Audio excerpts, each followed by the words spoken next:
A green-haired girl named Phoenix walked into an Italian restaurant and was told to wait in the lobby. Despite the reservation that she had made months ago, she waited for more than an hour. There were many employees roaming the restaurant, yet there was no reason for them to roam. There were very few customers in the restaurant, and it quickly became apparent to Phoenix that they were attempting to ignore her completely. Some of them were trying to get a glimpse of her dyed scalp.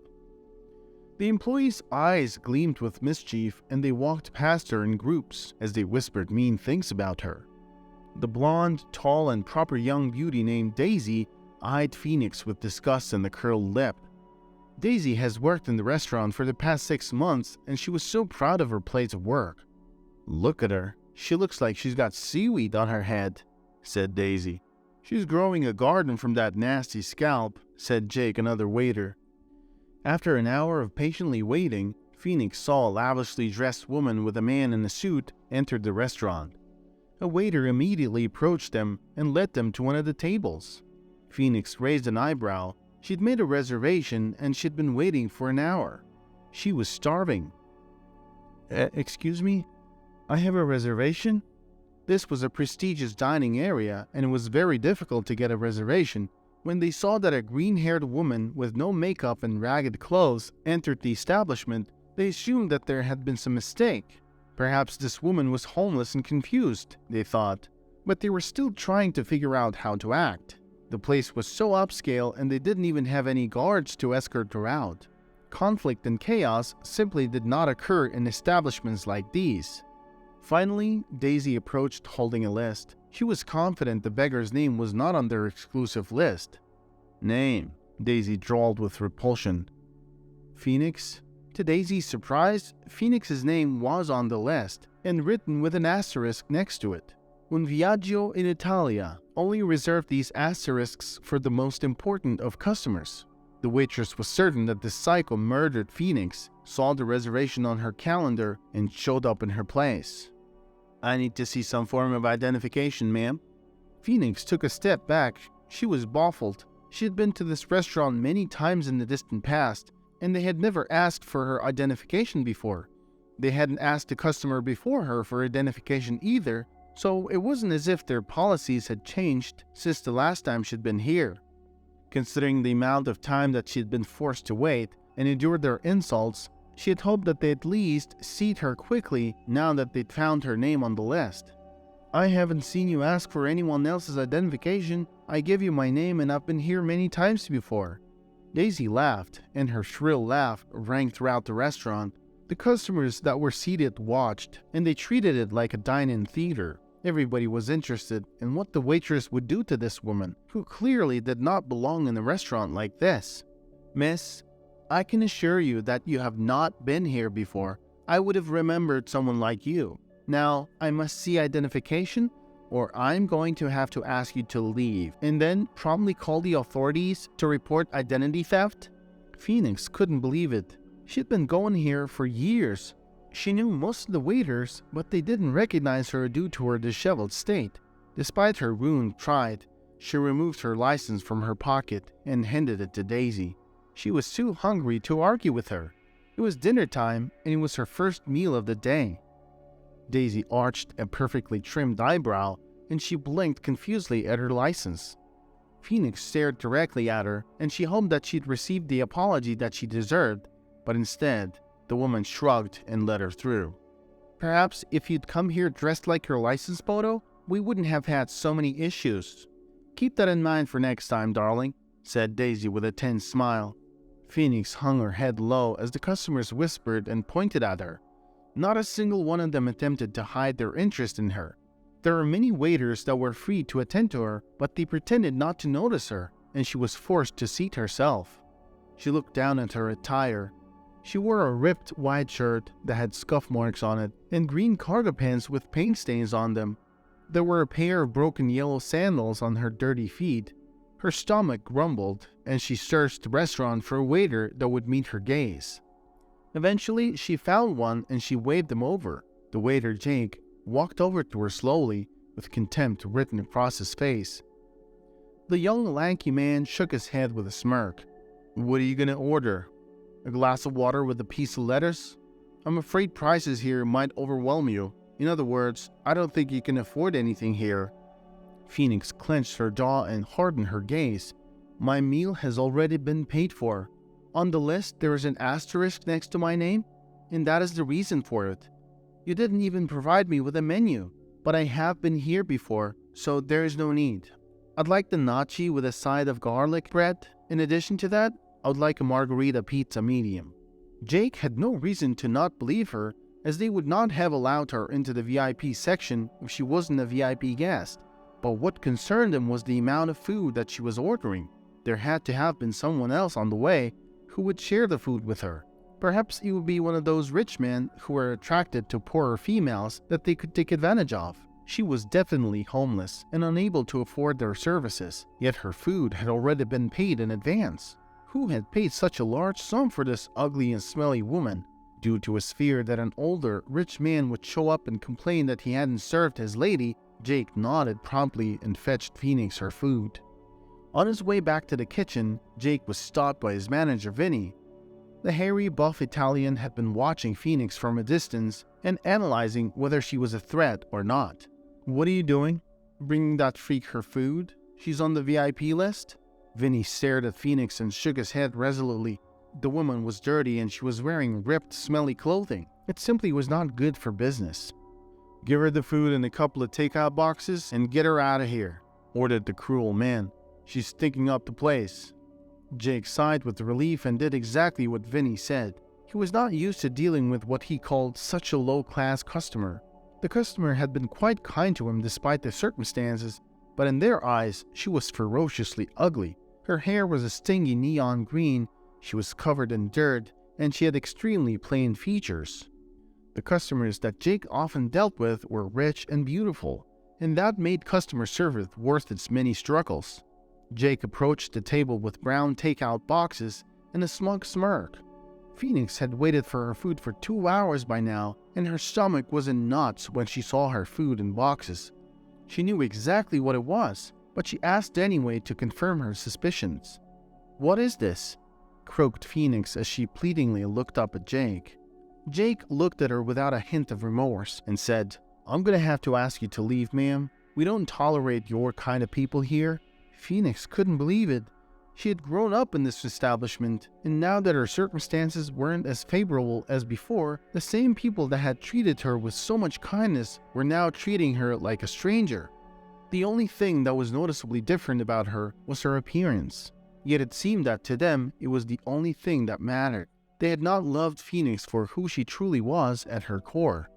Phoenix didn't want to humiliate herself further, so she grabbed the boxes of takeout and she quietly began to head out without any protest. She was stopped by Vinny before she could exit the venue. "Excuse me," said the gruff man. "You need to pay, ma'am." "I already did," she explained confusedly. "Surely it was in their records." "I'm gonna need proof of payment," Vinny demanded with crossed arms. Phoenix shook her head and tears spilled down her pale cheeks. The poor girl simply wanted to eat a hot meal. Her life had turned into shambles, and this meal was the one comfort that she could still look forward to. There were endless obstacles in her way when all she wanted was to have some food in her empty stomach. Phoenix met the man's eyes with hope that some humanity would shine through Vinny. She had done what they said, she had patiently waited, and now she was leaving the establishment. There was no need for conflict. Frankly, she no longer had the strength for such a thing. "Please, just let me go. I already paid. I've been here before," she whispered. "I just look a bit different and you don't remember, but I always pay my dues. I'm starving and I want to leave. Please let me go." Red and blue lights flashed against the large, floor-to-ceiling windows of an Viaggio in Italia. Phoenix's eyes glazed over with terror, and Vinny smiled a sinister smile in response.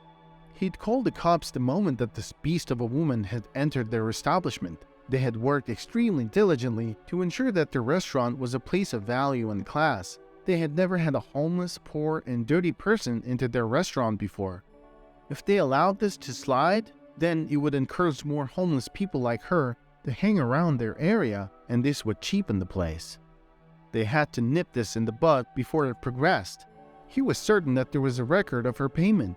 He checked, but he had to teach shameless people like her that there were certain prerequisites that one had to meet to enter a restaurant. These standards regarding their clientele created the ambience of their restaurant, which they were nothing without. Allowing this woman to dine with customers that had paid great amounts of money to experience their ambience and not have to look at a helpless, smelly, and dirty pig would end up costing them a lot of money, and money was the priority in business. If they needed to clean up their beautiful luxury restaurant by removing the homeless, then so be it. As long as Vinny continued to get his checks at the end of the month, he was content. If he allowed this woman to order their food without any consequences for her sloppiness, then he might be fired, and then they would both be homeless. There was nothing that he could do to help her in this situation, not to mention that the power that he had to remove her was quite thrilling, and he didn't want to lose such power. "You need help, ma'am. Your attire and lack of hygiene clearly suggests that you've had some type of mental breakdown. Such things are not allowed in this restaurant, but that's the least of it," said Vinny untruthfully. "We cannot see you in such a state without trying to help you get better. You see, ad un viaggio in Italia, integrity is our motto." Phoenix knew that this was extremely far from the truth. She knew each and every one of these workers intimately. Since her childhood, she had dined here and even hung out with some of the staff behind the scenes.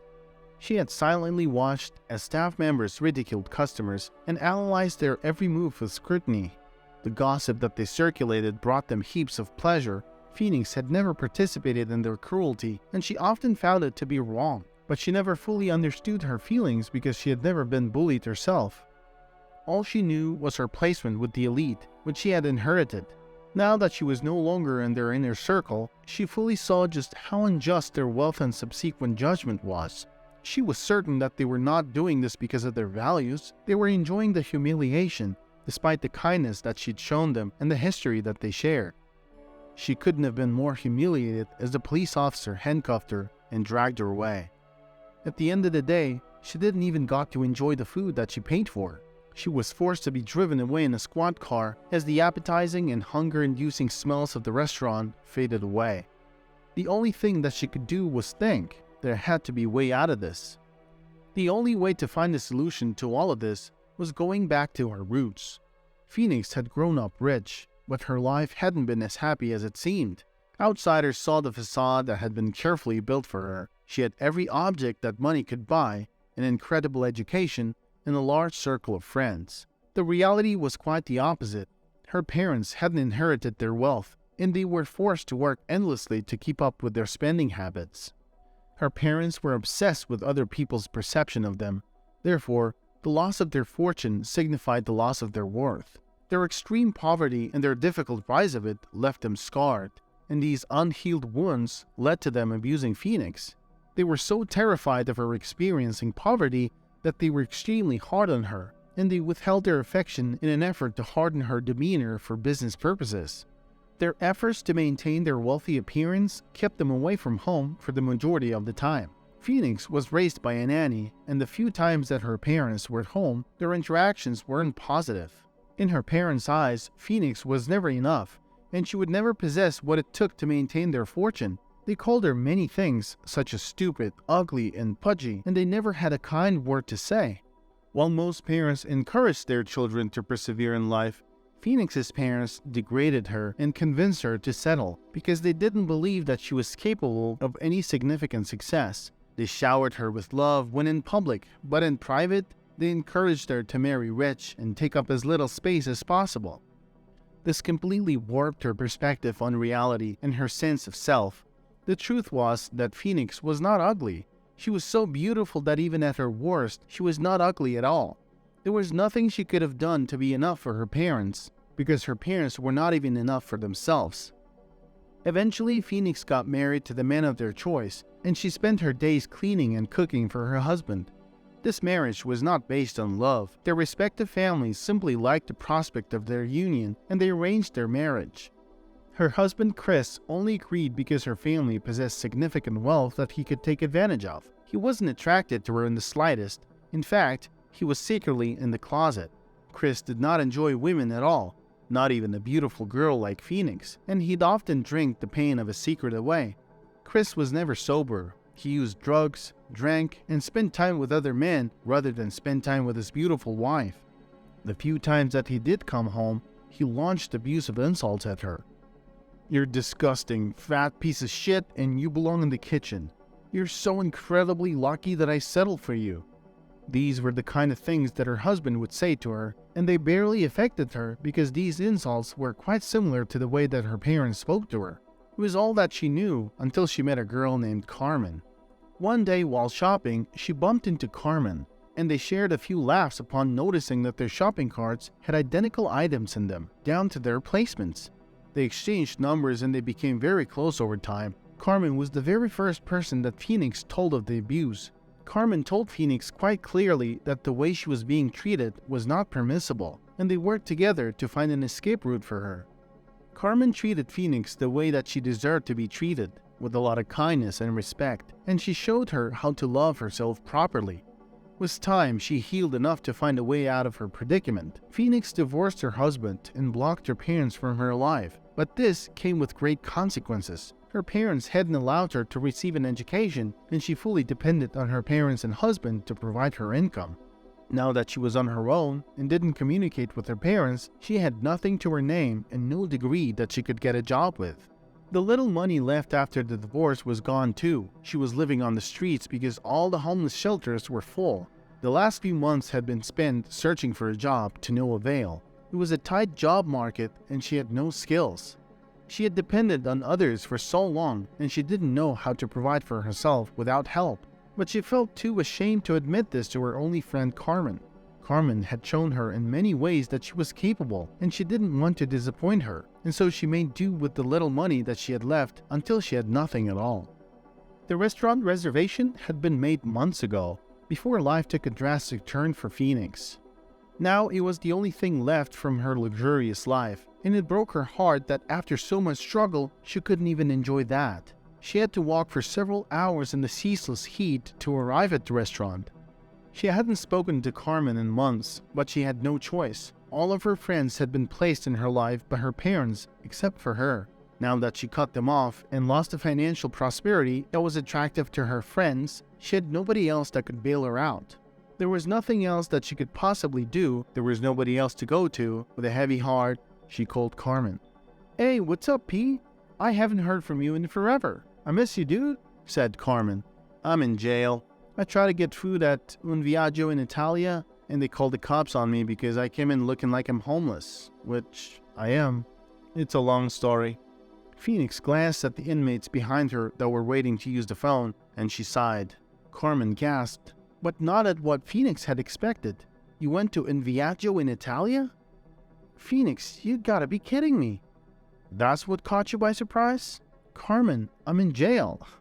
"No, you don't understand. My father owns the place. I'm gonna ask him to bail you out and fire whoever was responsible for this. Just give me a second." Phoenix was bailed out of jail within the next few hours. Carmen's father was an extremely kind person, and he was not there when this incident occurred. When he discovered that his employees humiliated the less fortunate when he wasn't around, he was livid. Carmen's father, Tony, had earned his fortune. He grew up poor.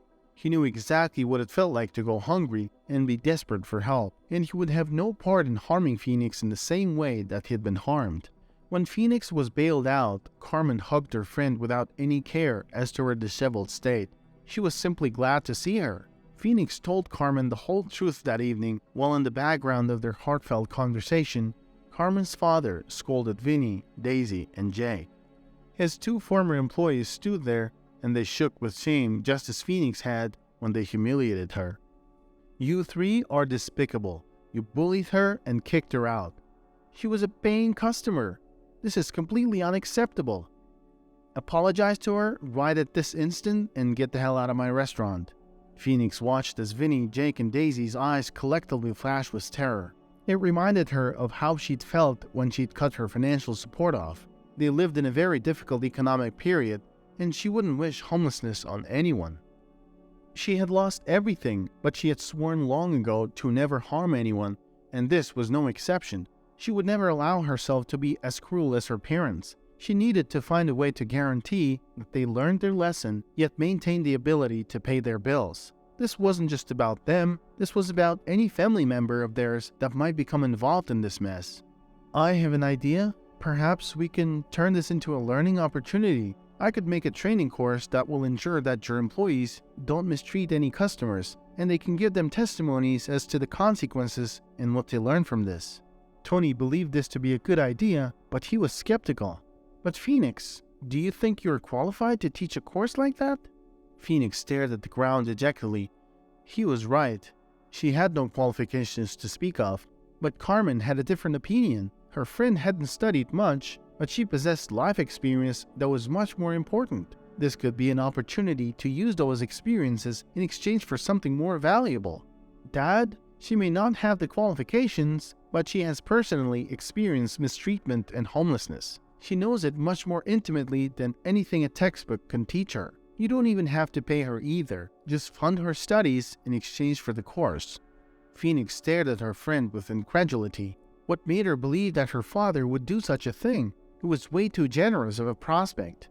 To her surprise, Tony immediately agreed. He had experienced poverty as well, and generous mentors had helped with access to education that he needed to succeed in life. He felt that it was his duty to pass that on. You see, both Tony and Phoenix's parents had experienced poverty, yet Tony was a good person who helped others and contributed to charity. Their base circumstances had been equally grim, yet they had resulted in dramatically different lives and temperaments. At the end of the day, bad things happen to all of us, but whether it strengthens us or defines us is up to us. Vinny, Daisy, and Jake watched Phoenix, and they seemed to be viewing her as a human being for the first time. They mumbled their apologies and headed out. Phoenix was stunned. She would never have to go hungry ever again, and she would never have to depend on abusive people to maintain her. From now on, she was in charge of her own life. She was finally in control. Late that night, they had a party to celebrate the start of her new job.